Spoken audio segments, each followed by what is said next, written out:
Aloha, mahalo nui loa, dakala salamat agi manakunai. My name is Elizabeth Jessica Makwagal Viernes. I am of Ilocano Kapampangan ancestry, born in Kuliat, raised in Hawaii and the world. I go by Liz, and my base pronouns are they, sila. I am a queer, Filipinx, neurodiverse, multifaceted artist, connector, and collaborator who centers community, story sharing, healing, advocacy, spirituality, culture, and nature into our collective thriving and empowerment work. I am honored and so happy to be a part of the Queer Joy Summit. Here, I am in one of my favorite places in Hawaii where I feel so much joy and welcome you to hang out and relax as I share one of the ways that has supported me in nurturing more queer joy in my life, and I hope it can support you in your life too. When I was first embodying my queerness, I felt like I had to go to all the queer events and be my queer self based off of what was portrayed around me, thinking that was where I was going to feel the most joy. In some respects, this was true for a bit, and I loved the community support. But I also knew that there was more to me and us as queer folks than just this box, neighborhood events, etc. were designated to.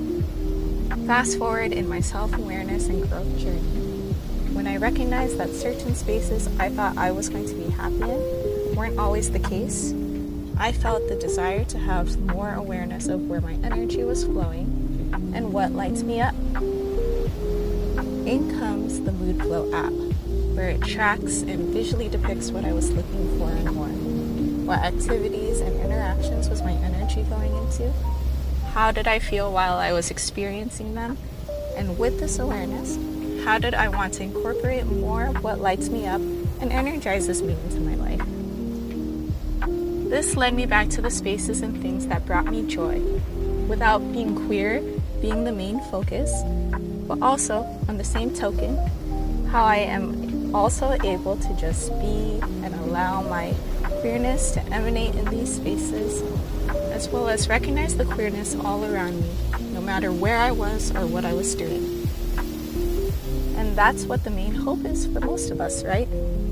To exist and to thrive and to be in this world and fully integrated in the societies and communities all around us and we're a part of. I know that's what keeps me going. And I hope this tool and these lessons I've been learning can support in another's journey too.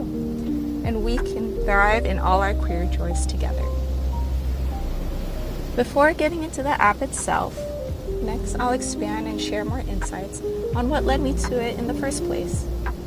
I recently moved back to Hawaii, and although familiar since I grew up here, I was coming back with a different lens on how I related and what I gravitated to, because I had a clearer sense of who I was and my present identities. Growing up, I was surrounded by heteronormative values, and I didn't have queer mentorship, nor did I know terms such as genderqueer to describe how I inherently felt. At that time, I wasn't aware of any of the queer spaces on the island, if many, and I had cisgender, lesbian, and gay friends but couldn't fully identify with their experiences. I had big hesitations and concerns before moving back if I was going to be able to be myself and be in queer community like how I had developed prior when I was living on my own in California. That and balancing time and responsibilities with family and friends, community work and advocacy, my crafts, personal time and hobbies, and recovering through health issues while focusing on my overall well-being. A few months in, after moving back, I was feeling spread thin, exhausted and depleted, and navigating what I associated the feeling of joy with, as well as reflecting on where my energy was going and if I was feeling fulfilled. Needless to say, I had a strong desire to find something that would aid me in rebalancing my time, energy, and happiness. Since I wanted to take inventory of what I was doing and what I wanted to do, I started off thinking that I needed to categorize and make charts of my current activities and list out things I could do that I thought would make me happy. I got overwhelmed because I didn't want to do all of that from scratch and seeked a platform that already existed and could help. Gratefully, my healthcare provided resources like life health coaching, and I soundboarded what I was looking for with my coach. After a discussion, she recommended some productivity apps where you can track your schedule or time yourself to evaluate how long you are spending on different things. Honestly, I wasn't trying to be more productive and was jaded and burnt out by timesheets. But the discussion helped me put my search into action, and I sifted through different apps to find the one that I resonated with the most. I came across a YouTube review of an app called Moodflow, and it was perfect. It was so beautifully and thoughtfully done, and I'm so excited to dive into it with you. As a disclaimer, all recommendations in this video are based solely on my personal experience and opinion and are not sponsored by, nor am I a representative of any company. While I strive to provide accurate information, I invite you to please embark on your own research and reflections before deciding if these recommendations are right for you.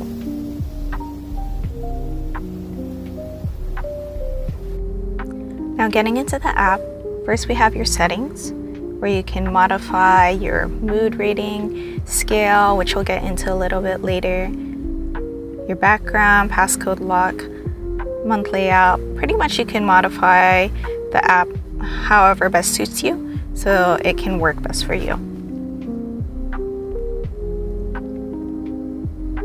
Our first tab, we have your habits and your routines you can go ahead and establish.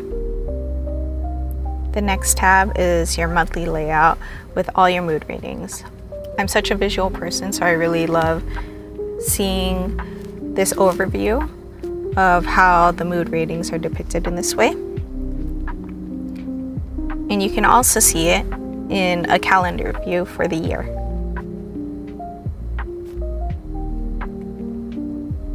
Our next tab is where you do the entries for your mood ratings. On the top is the scale of how you're feeling in that moment. The next part is where you can associate the emotions that you were feeling in that moment. I love this a lot because it really helps you vocalize and see what you were feeling in that time. And you can always add a new emotion if you don't see one here.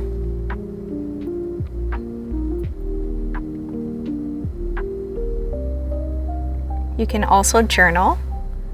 So you could write whatever you want here and it'll be saved in the entry. You can add some photos.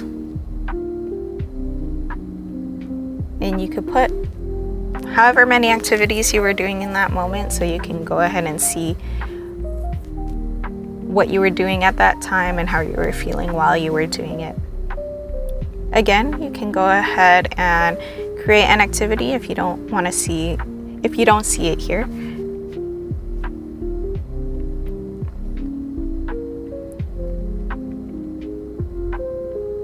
You could also track your sleep, which is super helpful for me, as well as weather, physical activity, social interactions, and any symptoms that you're feeling at that time. This next tab, you can see all your journals, write out gratitude, and see your symptoms all laid out. I love how it's all in one place. And this part I geek out about because it's so many graphs and charts that just is amazing visually. So you could see how your ratings are all spread out. You can see how it is by day of the week. You could look at what emotions you frequently felt, how many times you felt them. You could see your emotion tendency.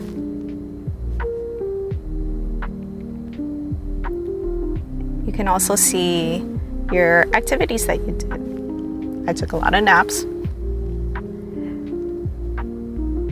This you could see just a visual depiction again for your sleep up and how rested you were in those moments.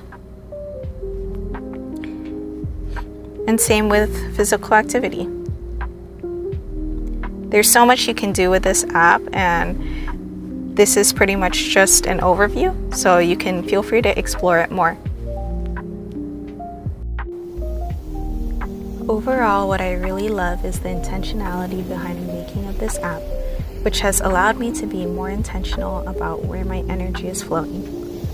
I was able to see and determine where to divert my time and energy based off of what activities I was doing and how they made me feel, and what experiences I wanted to nurture more of.